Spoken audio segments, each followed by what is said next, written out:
মার্কিন president Donald Trump বেনামি সূত্র বা অফ দ্য রেকর্ড উদ্ধৃতি ব্যবহারকারী গণমাধ্যম ও লেখকদের বিরুদ্ধে আইনি ব্যবস্থা নেয়ার হুমকি দিয়েছেন।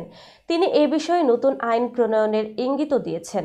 সাম্প্রতিক সময়ে সাংবাদিক মাইকেল ওলফের নতুন বই all or nothing, how Trump recaptured America প্রকাশিত হয়েছে। ওলফ এর আগে fire and fury inside the Trump White House বইয়ের মাধ্যমে পরিচিতি পান। নতুন বইটি ট্রাম্পের পুনর্নির্বাচন প্রচারণার 18 মাসের ঘটনাবলী নিয়ে রচিত। সামাজিক যোগাযোগ মাধ্যম ট্রুথ সোশ্যালে দেয়া এক পোস্টে ট্রাম্প বলেন, বেনামি বা অফ দ্য রেকর্ড উদ্ধৃতি সহ জাল বই এবং গল্পগুলো বের হচ্ছে। উলফের সর্বশেষ কাজকে মানহানিকর কল্পকাহিনী আখ্যা দিয়ে তিনি বলেন, এই নির্লজ্জ অসততার জন্য বড় মূল্য দিতে হবে। আমি এটা আমাদের দেশের সেবা হিসেবে করব। কে জানে, হয়তো আমরা কিছু সুন্দর নতুন আইন তৈরি করব।